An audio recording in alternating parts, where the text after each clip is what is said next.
Yang penting sebenarnya yang pertama, yang kedua itu urusan apa, opini-opini yang sedang dibuat untuk menghancurkan NU. Berhasil nggak Pak? Nggak berhasil, alhamdulillah. Karena banyak wali-wali Allah yang mastur di Jawa. Ada yang nanya? Ustaz, tanya Ustaz. Siapa nih? Oke. Yang terdahulu, yang mereka orang-orang dulu itu mencapai sufi, mereka lewat kajian atau lewat riyadhah Ustaz. Pinter. Terus keduanya ini, mohon maaf, perkembangan tentang perkembangan ilmu agama sekarang, ya kita kan orang-orang Nahdien kan arahnya ke tasawuf ya Ustaz. Tapi kalau lihat perkembangan ilmu agama yang dilakukan oleh orang Nahdien sendiri sekarang ini, masalah toleransi ini, saya memandang dari sudut edukasi agak-agak mengkhawatirkan, karena masalah selawat, masalah rebana ini sudah masuk ke gereja. Yang paling mengerikan waktu azan itu di dalam gereja, ini video yang berkembang ya, di dalam gereja itu ada yang azan tapi semuanya ada yang pakai jilbab, ada yang enggak. Ya. Itu enggak ada yang sholat, mereka hanya nunggu khutbah. Ini apa perkembangannya Syiah atau orang-orang Nahdien ini? Afwan Ustadz, ana enggak paham. Ya. Mohon maaf, itu pertanyaan yang kedua. Mohon maaf Ustadz. Iya. Yang penting sebenarnya yang pertama, yang kedua itu urusan apa, opini-opini yang sedang dibuat untuk menghancurkan NU. Saya mohon maaf Ibu, saya bukan orang NU. Ya. Oke, tolong diluruskan. Tapi saya mencintai NU karena saya punya guru banyak orang NU. Dan nama saya diambil dari pendiri NU. Ayah saya cerita, namamu dari Hadratus Syekh Hasyim Asy'ari. Dan sanad keilmuan hadis saya beberapa ada yang dari jalur NU, ada yang jalur yang lain. Ya. NU emang ada agenda untuk menghancurkannya. Kenapa? NU dan Muhammadiyah itu dua sayap Indonesia. Satu patah Pak, tunggu. Negeri kita konflik terus. Maka dihancurkan mulai dari luar atau di dalam. Dari dalam ya dimunculkan pemahaman yang gak benar, dari luar diserang seperti tadi. Masih ingat kemarin tahun-tahun lalu karena ada persoalan politik, kemudian orang NU diidentikan dengan Islam Nusantara, ya kan?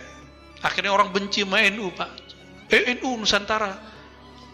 Emang masalah Islam Nusantara? Tergantung definisinya. Jika definisinya Islam yang dibuat oleh orang Nusantara, yaitu bid'ah. Tapi kalau Islam di Nusantara, maka itu guru saya Kiai Ali Mustafa Yakub juga nggak masalahin. Tergantung definisi. Kita tanya ke orang NU, definisi ente apa? Ternyata Islam Nusantara itu definisi pembuat istilah itu, Kiai Ma'ruf Amin, ya. Apa katanya? Islam Nusantara menurut kami, menurut beliau, itu Islam yang berakidah Ahlussunnah Asy'ariyah, bermazhab fikih yang 4, lalu bertasawuf. Loh, sama kayak Al-Azhar dong. Namanya beda. Gitu. Tapi karena agenda politik yang menghancurkan NU dari luar dari dalam, banyak wali-wali yang mastur di Banten, di Cirebon, di Betawi, banyak Pak. Dan mereka mendoakan NU. Nahdlatul Ulama. Ya. Apakah yang lebih dahulu? Manakah yang lebih dahulu untuk mencapai ma'rifat sufi itu? Apakah riyadhah dulu atau apa tadi? Riyadhah atau ma'rifat gitu ya?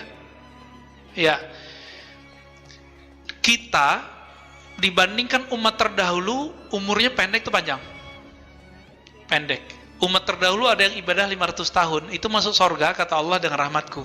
Dia merasa dengan amalku. Ditolak oleh Allah, mau dimasukin ke neraka, dia minta-minta, ya Allah, ya udah masukin saya dengan rahmat. Ada orang nggak punya amalan, maksiat semua, jadi lembaran hisapnya itu maksiat semua.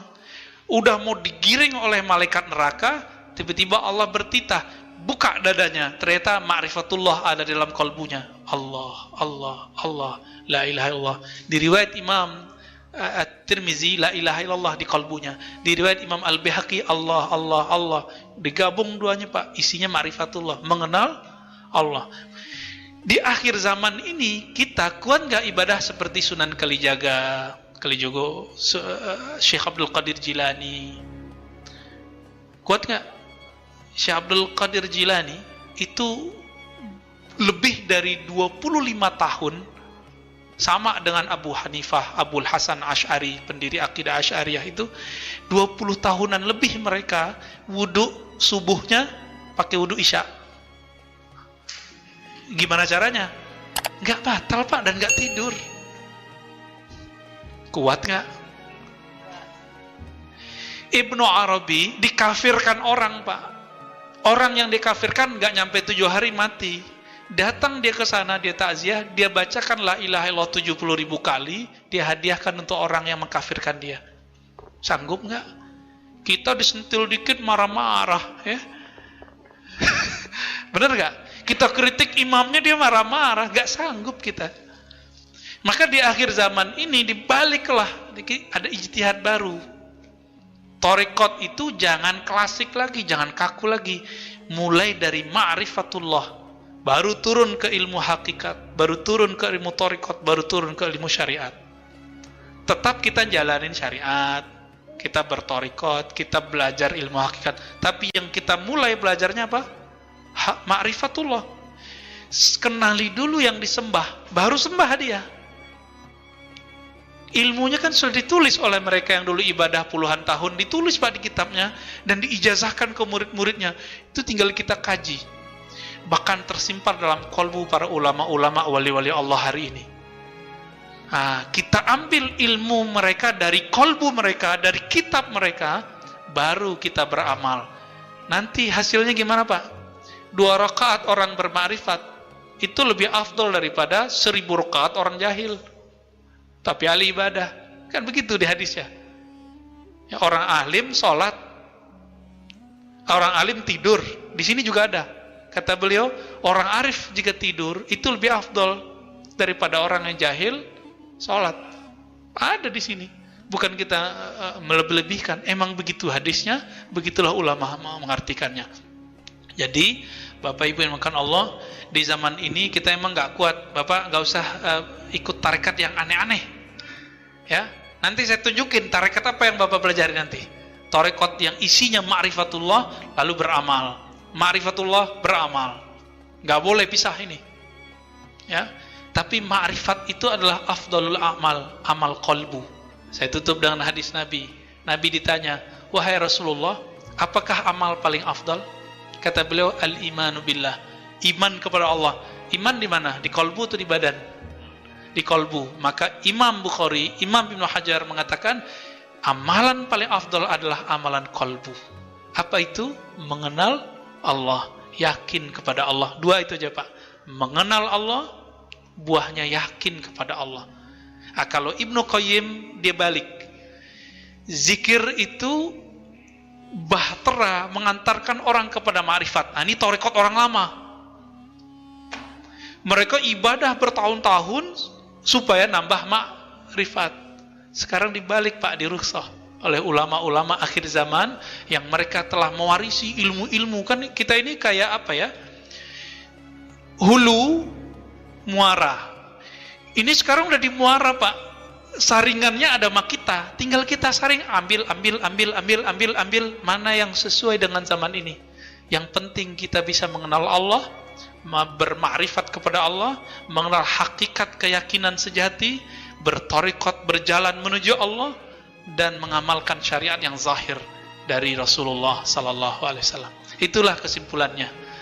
Loh, ada tambahannya Pak? Yaudah, gak apa-apa Pak. Mohon maaf Ustaz, tadi dikatakan kan ada sholatlah kamu dengan bermarifat. Yang dimaksud dalam bermarifat dalam sholat ini, apakah bacaannya kita harus mengerti, atau juga gerakannya ada yang tersirat maupun tersurat? Ini bagaimana Ustaz? Tolong dijelaskan. Terima kasih. Baik.